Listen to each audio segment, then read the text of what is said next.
Action News Jax. We now know families in our area are looking for missing loved ones, and news of human remains can spark some hope. In St. Johns County, Shannon Hawkins was last seen in 2010. Family members say that she disappeared right before a day trip with her children and her husband. Clay County native Rosemary Day was last seen in 2001 having breakfast with her ex-boyfriend on Blanding Boulevard on the west side. 16-year-old Iyanna Sawyer walked out of Terry Parker High School in 2018 before Christmas. Her uncle was charged in her death, but this pregnant teen was never found. Nassau County mom Jolene Cummings is believed to have been killed by an ex-co-worker in 2018. You can count on Action News Jax to stay on top of all of these stories as it unfolds. I want to give you a live look right now from downtown Jacksonville. It's cloudy, a little dreary, it's cool, and later today you're going to need the umbrella. Rain is expected this afternoon for at least southeast Georgia. Action News Jax First Alert meteorologist Garrett Biedenbaugh is in the First Alert Weather Center now. Garrett, you're forecasting rain to move into Duval County later today. Yeah, we're going to be seeing some showers here. Been tracking this system for you for days now, and already seeing winter weather from the, say, Tennessee River Valley all the way over into the Carolinas now. In fact, I'm kind of jealous of my friends up in Charlotte, seeing some sleet here right now over to the western North Carolina mountains, but we're just going to see some showers here on First Alert Doppler HD. It's dry in Jacksonville right now and at the beaches. Very turbulent waters here today over the next 24 hours. Actually, it's going to be pretty windy, and we are going to see some showers and mild temperatures for some. We're in the 60s to near 70 at Palatka. 50 still, though, in Waycross. We told you there'd be a wide range of temperatures today, and yes, there it is. Hour by hour as we head through this afternoon, the rain fills in southeast Georgia first, then back into Jacksonville as we head through parts of the evening commute, timing out when it ends and when it cools down again. Coming up at the First Alert 7-day forecast. Today, the city of Jacksonville is remembering the life and legacy of former Jacksonville Mayor Jake Godbold. Program just ended at the Prime Osborne Convention Center in downtown Jacksonville. This is a new picture of what it looked like inside the Prime Osborne Convention Center during the celebration of life for the former mayor. Action News Jax Elizabeth Pace is there live right now this noon. Elizabeth, many say that this was a sad but a happy day in Jacksonville. They say this was a celebration of life. Now, the program actually just wrapped up in about last 20 minutes or so. Right now, some people are still clearing out this area right now. But I want to give you an inside look at how this program happened this morning.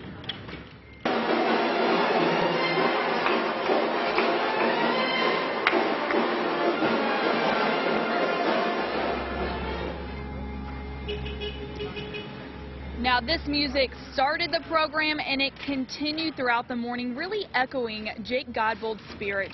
They say he selected each one of these speakers on stage before he passed away, which included longtime friends, colleagues, and other former Jacksonville mayors. Each one touched on different stories with Godbold, but really emphasized his legacy here in Jacksonville. And, of course, we all know that he didn't stop serving Jacksonville. Even though he served 8 years as mayor, he continued well after that to serve his beloved city. I talked to one of his dear friends and former aide who says Godbold would have loved to see this event. It's a happy and sad day. He was such a wonderful man. I'm going to miss him terribly. But it's a happy day because it's a celebration of his life. And he deserves this. And friends say Godbold wanted everyone to leave with a smile on their faces this morning, and we saw several of them doing just that. Ahead at 5, I'll show you more on how he shaped Jacksonville into the city it is today. Reporting live at the Prime Osborne Convention Center, Elizabeth Pace, CBS47, Action News Jax. And we both remember interviewing Jake Godbold in the past. Yes. Probably about 10 years ago I talked with him, and he was real proud at tearing down the toll booths on the bridges, and also proud of his company, a janitorial and chemical service that he had over on the north side, too. That's right, not very far from where he graduated high school, Andrew Jackson High School, a native just like I am. And I tell you one thing, people really believe that he brought communities together, kind of lived all over town eventually. Right. But I just remember my family saying we do support Jake Godbold and his run for mayor. My grandfather really was a big supporter. Certainly developed downtown. He will be missed. Meanwhile, students in one of the highest performing and fastest growing school districts in the state could have to switch schools now. What you're seeing is video of Action News Jack's Sky Vision drone of what will be a high school there. That school will be built near Mill Creek Academy off International Golf Parkway. St. Johns County Schools alerted parents of a possible rezoning because of the new high school and more development yesterday. The proposed plans have not been released yet, but the district says that school could impact zoning for these 7 schools. It's upsetting because every few years they seem to want to redistrict.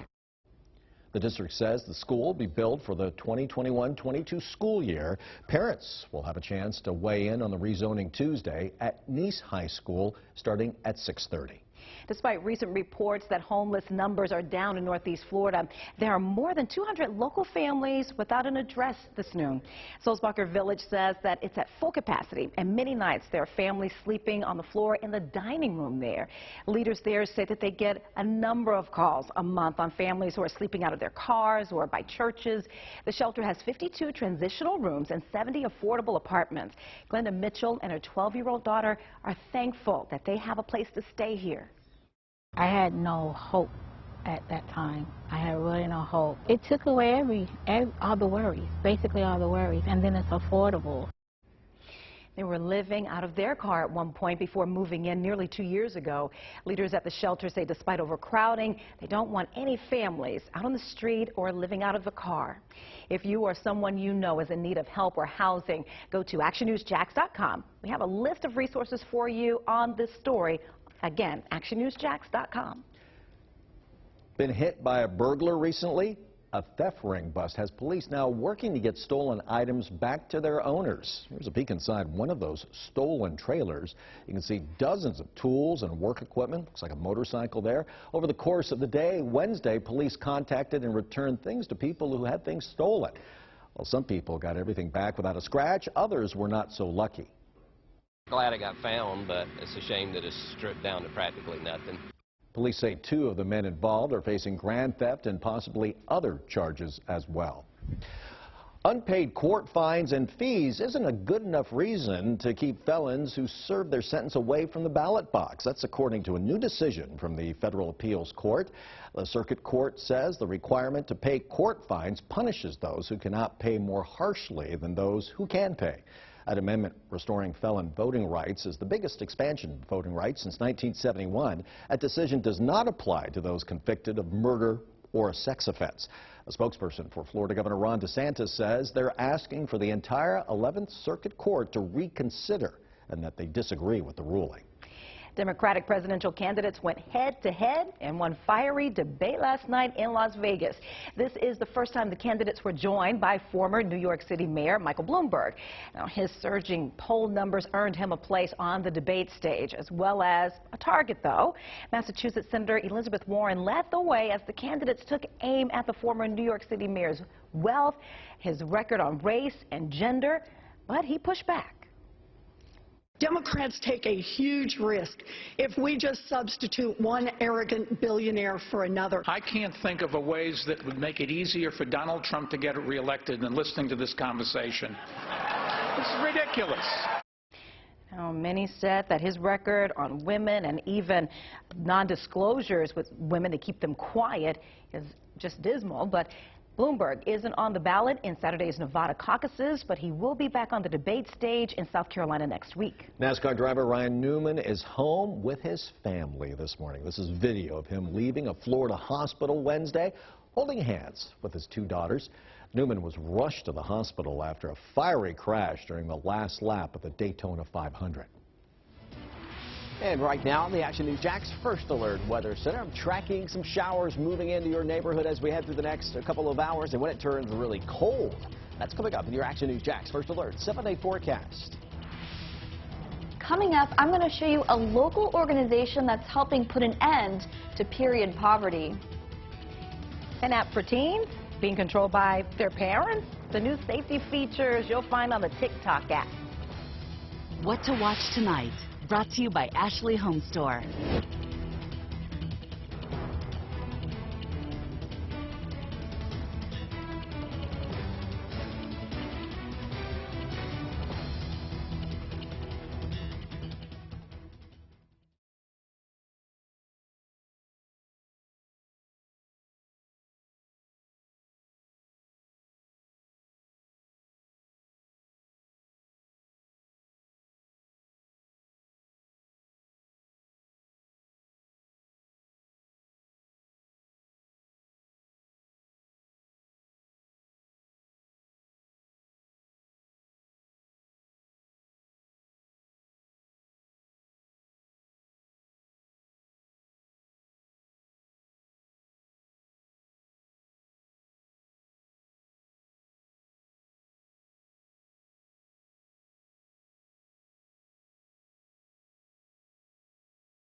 Sometimes we take for granted the basics in life.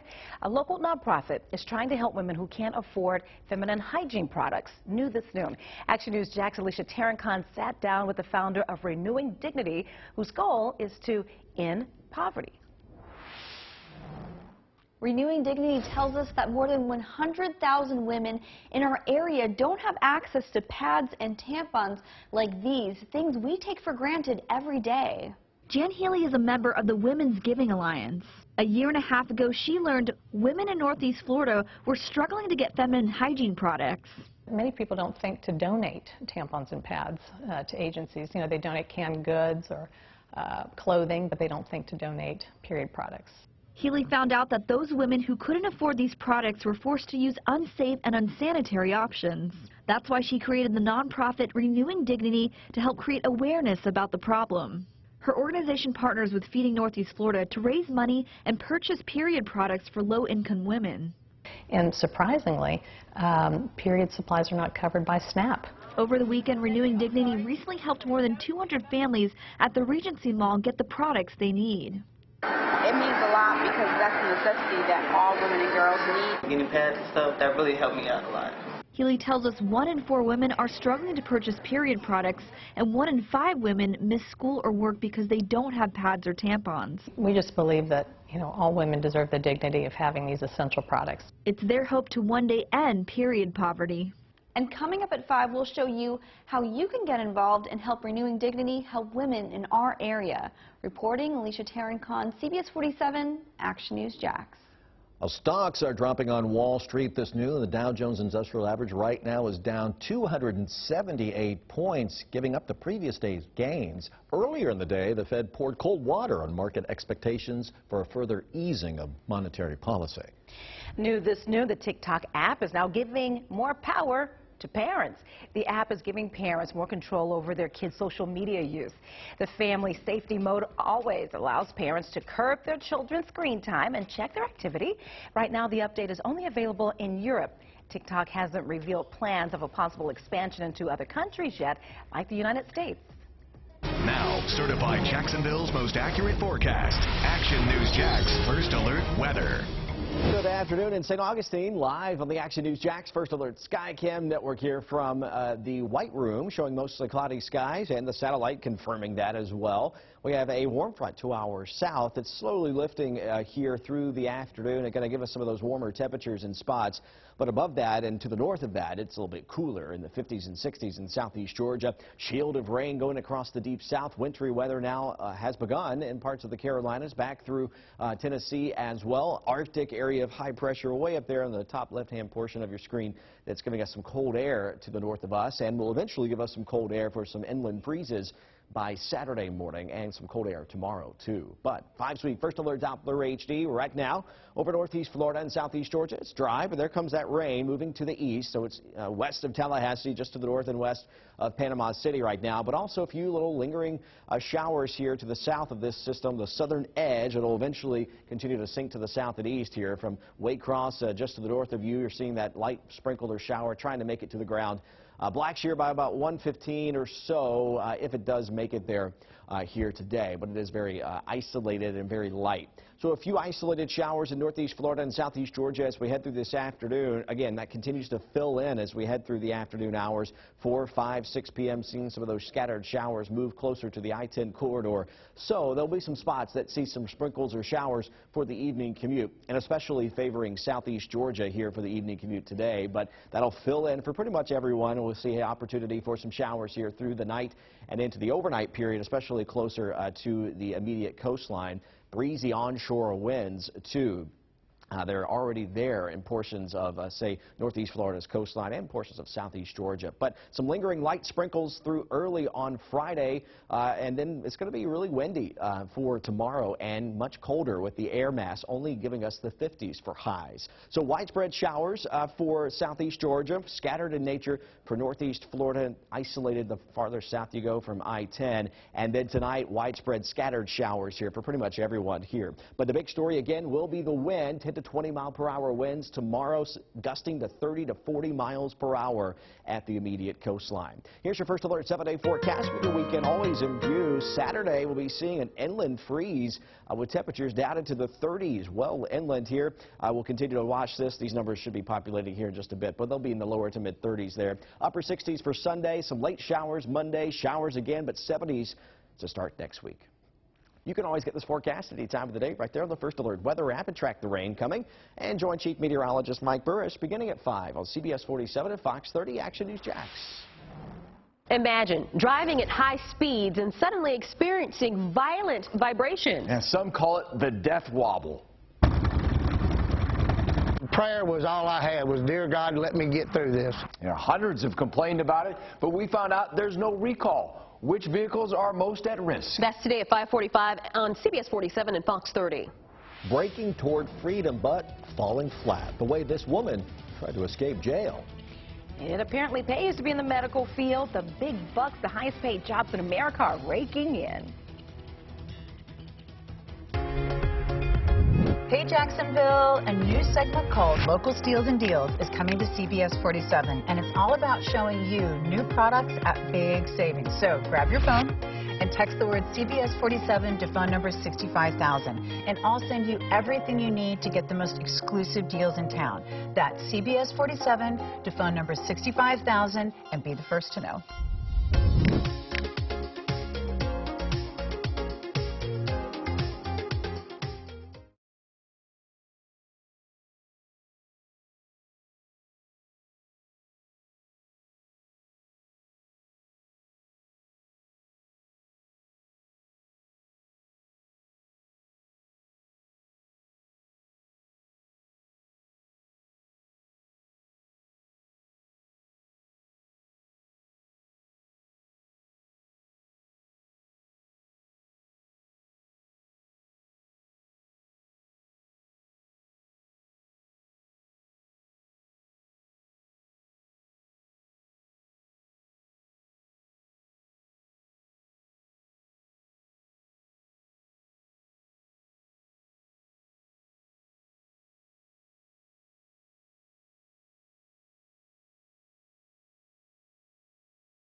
You got to see this. A woman tries to escape from jail, and it was all caught on camera. You can see Jessica Boomershine here on surveillance video in Dayton, Ohio. She eventually drags a chair over, then climbs on top of the monitor.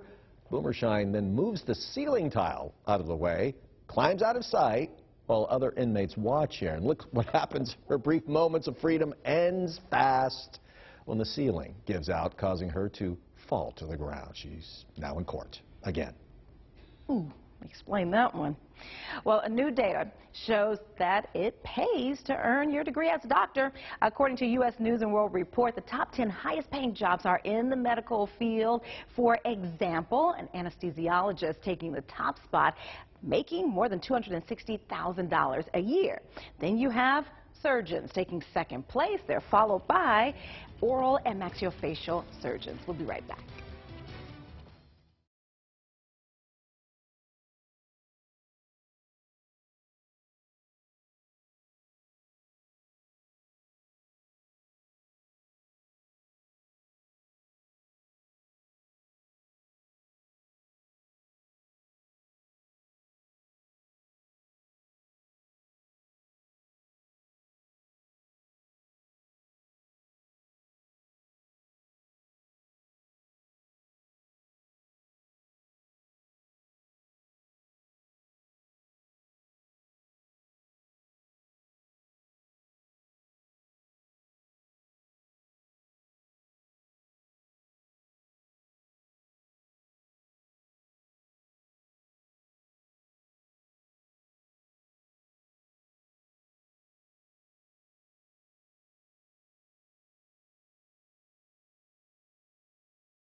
And we're tracking some showers for this afternoon and 60s for us. Cold tomorrow. Stay dry. All right. Ryan Eisman.